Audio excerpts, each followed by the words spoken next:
Rose, good morning, Tabi. Good morning, Ma'am Rose. Hello. Yes, good morning po, ma'am. Si Henry po ini. Under ka po sa DCGB. Good morning. Opo, Ma'am Rose, napapod pa ako. Ngunyan baga po, baga padagos na naman sa mga vaccination sa Satuya Tabi na palibot. In fact, aniba, nasa second dose ngunyan. Na-mention po nindo na ang ACCI po may may kamong pangapudan sa publiko tungkol sa pagbabakuna. Ano po ang nahiling nindo kainin na dapat nagibuhon Tabi kang publiko may kinaraman sa agyat ini sa tuya para malabanan po ang COVID-19?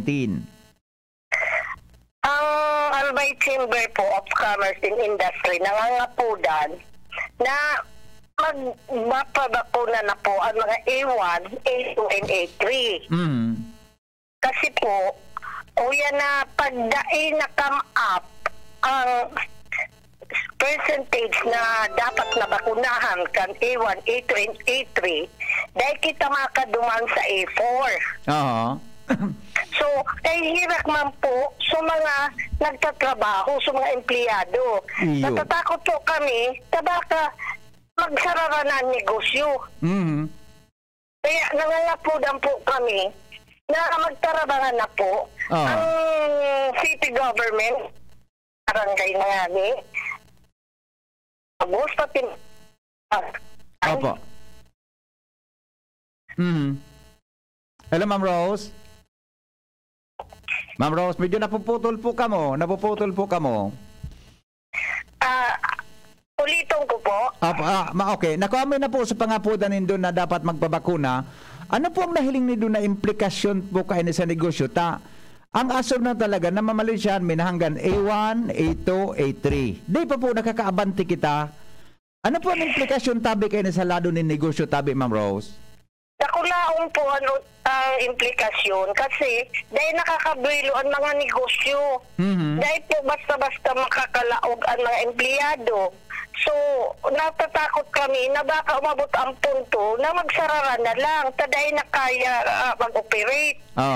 So, nangagad kami kasi naka-apekto din ito sa ekonomiya na mag-operar man po sa A1, A2, A3, magpa-register na po, magpa-schedule na kang pag-vaccine. Kung igwa pong vaccine,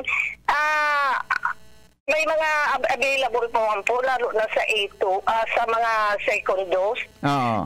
Karamon lang po kasi bigla lang po ang pag-aabot ng bakuna patapos naka-indicate kung para kay SAI. Yes. Dahil po pwede ang city magbuot. Okay. Kaya, iyan po pangapudan mi po sa mga tao na mag-cooperar naman po. Iyo. Ma'am Rose, may data po kamo sa ACCI as of now. Kung tangon niyang baga po, gari may nagkakapira na pong mga negosyo man sa Legazpi na nagsasara dahil lang po sa COVID-19? Dahil kami exact data pa at the moment, since sakit po bagang pagsusurvey, pero may hiling tamang po baga sa palibot kung ano-anong nangyayari. Iyo, lalo na baga sa mga malls, sa mga nag-arkilang mga tenant sa malls, medyo igwa akong nailing na mga nagkasara ng mga negosyo Iyo po, taday talaga kaya.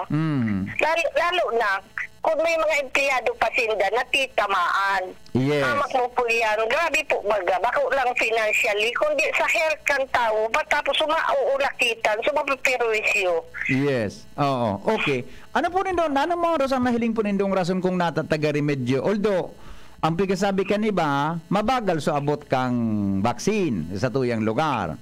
Pero may mga instances talaga na may available na vaccine, paminsan day ka available na tao na mabak. Ano pong nalino kung nataarog ka ang sitwasyon Tabi, Ma'am Rose? Nangyayari po yan, baka man po kasalanan kan LGU, kundi nasa pagpapaabot po yan kan bakuna. In fact, ang city may reading kwarta para bumakal ki bakuna. Ang problema, dahil nakakabakal, dahil ki-available. Kaya, at the mercy kita, pero kung na-comply ang A1, A2, A3 na percentage na required, I think we can ask for A4. Kasi digdi sa Manila, nahilingi, San Juan, I think, na na-complain ninda, kaya may A4 sinda. Ayun, oo. Ang A4 po, kasarabay digdi Ma'am Rose ang mga workers tabi sa negosyo, di ba? Tama? Iyo po, iyo po. O, nadaing maray kung may comorbidity, pwede ka naman sa A3. Pero pag may tabi, kasarabay digdi gabos na mga workers sa palibot? Iyo po, sa A4. I see. Okay. So with that, Ma'am Rose, ano po, may mga kwan po ka mo, gari, pwedeng, gari coordination na gibuhon ngayon sa DOH, so saan man na ahensya, tangalin na po in case na arukan sitwasyon, mapakurukaskas lamang ang nabot kan vaccine, umagin ang response tabi kan sa itong mga kababayan. Actually po, during the meeting ng DRRM, nagsuggest po ako na i-reach out on social media, like your radio station. Opo. Na magbugtak-kitaki, halimbawa iyan na programa na ini, anong oras, i-update ang tao para aram kang tao kung iwa o dahil nabubuyo kasi na very strict din po sinda kung dahil ka naka-register dahil ka man ko natakot ka ni sinda tabaka da akong magpa-interview ako magdaragsaan sabi ko nasa pag-explicar lang ngayon sa tao kasi dapat i-observe ka kung ano ang policy kasi unfair man sa mga naka-registered tapos yung load so dahil na-accommodate ka may mga walk-in. Iyo, oo. So ang medyo hadit din naman, pag nagapara-radyo nagadag sa lugod ang tao, kaya medyo baka kontrolado, tama ba? I think po, nasa pag-explicar yan sa tao. Correct, ako naniniwala naman ako, ang tao naman, ma-explicar ang kimaray, na kuwan naman po, masunod naman. Wala kitang choice po. Yes. Tapos iba kaya po na mga nakarehistro, in fact, dahil hindi aram na sindana Di man iba naghahalat kitex, di ba? Di mo nga kami nagkakarisito kitex. Kaya kadakulan nga ni po, ititex. Oo. Dahil man kay kaya, in fact po, ang yaon po na tao kan SL na nagtatabang sobra 20. Oo. Para lang mag-upload, mag-schedule. Opo. Ngayon po, kung dahil nalilingawan ka mo apudan pa, dahil man po maraot na mag-follow up ka mo. Yan, correct. Basta ang purpose ka, ma-achieve na tamang numero sa A1, A2, A3, tanganing makabanti naman kita duman sa maboost lugod sa mga workers sa mga negosyo. Iyo po.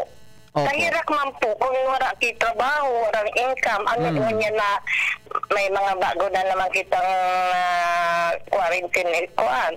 Baka wala na kitang ayudan maitao. Iyo po. Okay. Ma'am Rose, pangapudan tabay giraray sa publiko. Go ahead po. Nangangapudan po on behalf of Albay Chamber of Commerce na mag-cooperar na po kita, magpabarakuna na po kita, A1, A2, A3. Tangani po, makaduma naman po sa A4. Dahil po maka A4, kung dahil na-come up ang percentage na required. Sinda po ang nagdidikta kung kayo sa itataw ang nag-aabot na bakuna. Opo. Naku po kita nagbubuo. Yes, opo, okay. Ma'am Rose, salamato na maray tabi sa oras mo digdi sa DCGB. Salamat naman po. Sana po baka mag-extra effort po pa mo, makikoordinate ka mo sa city kung paano tagibuhon ang pag-inform sa mga tao. Opo, okay. Thank you, Ma'am Rose. Ingat po. Ingat. Thank you very much din po. Okay, thank you. Alright. Mga tugang Ma'am Rose Ray, siya po ang presidente kan Albay Chamber of Commerce and Industry.